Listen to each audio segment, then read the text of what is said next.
आने वाला वाकया आपको सुनाता हूँ। एक शख्स प्यारे आका अलैहिस्सलाम की बारगाह में हाजिर हुआ, कहता हुजूर मुझे बदकारी, चोरी, शराब नोशी और झूठ, इन सब की आदत है। इतने सारे गुनाह वो करता था। मैं ईमान लाना चाहता हूं, मगर मुझे लोगों ने बताया है कि आपने ये सारी चीजें हराम की हुई हैं। मैं एक साथ इतनी सारी चीजें नहीं छोड़ सकता, मेरी हैबिट बन गई है।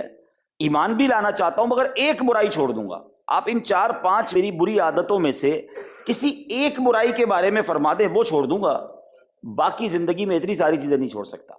अल्लाह के हबीब अलैहिस्सलाम की वुसअत नजरी देखें, अल्लाह ने क्या फरासत और क्या खूबसूरत अकल मुबारक अता फरमाई। और फिर इसके साथ साथ प्यारे आका अलैहिस्सलाम की अथॉरिटी भी देखें, नबी पाक का सुबहान अल्लाह इख्तियार देखें कि कौन है जो ये कह सकता है कि ठीक है भाई बाकी सारे गुनाह करने तो करो लेकिन एक मत करो। ये तो कोई नहीं कह सकता, मगर अल्लाह के हबीब अलैहिस्सलाम को अल्लाह ने ये अथॉरिटी भी दी। और आप वो देखते थे जहां हम सोच भी नहीं सकते। सैयदी आला हजरत बरेली के ताजदार लिखते हैं ना, सरे अर्श पर है तेरी गुजर, दिले फर्श पर है तेरी नजर। सरे अर्श पर है तेरी गुजर, दिले फर्श पर है तेरी नजर।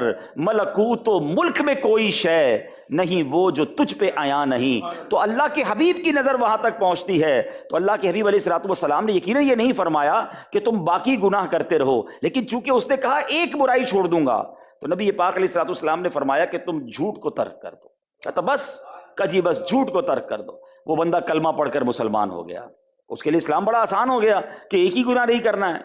बहरहाल वादा करके चला गया कि हुजूर कुछ भी हो जाए अब मैंने झूठ नहीं बोलना। अब वो वापस अपने इलाके में गया एज यूजुअल।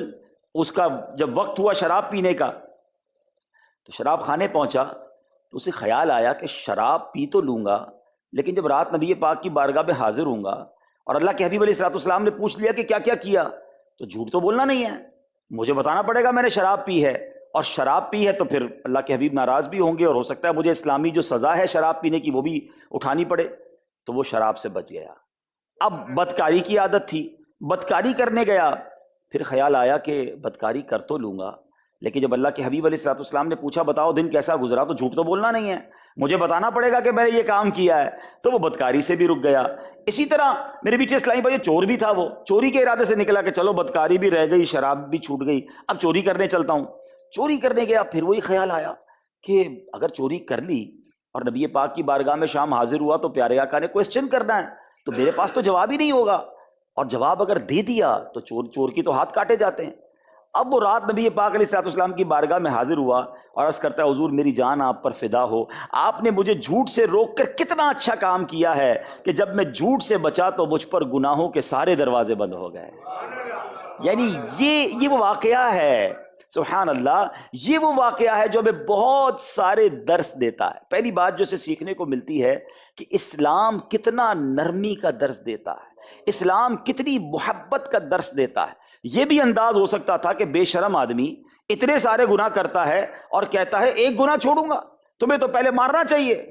आजकल कुछ लोग इस्लाम को भी इंपोज करना चाहते हैं, इस्लाम को भी सख्ती से नाफिज जब करने की तरफ हम जाते हैं। यहां ऐसे भी लोग बैठे होंगे कि बाज़ औक़ात दीन के जो दाई होते हैं, दीन की तरफ बुलाने वाले भी होते हैं, नेकी का काम करने का जज्बा भी अंदर होता है, लेकिन वो इस कदर सख्ती से बात करते हैं, वो इस कदर तुर्श रवि से बात करते हैं कि सामने वाला इस्लाम की बात समझने के बजाय उनके रवैये से डिसहार्ट हो जाता है। तो सरवरे कायनात अलैहिस्सलातु वस्सलाम ने जो दीन फैलाया वो प्यार से, मोहब्बत से, अमन से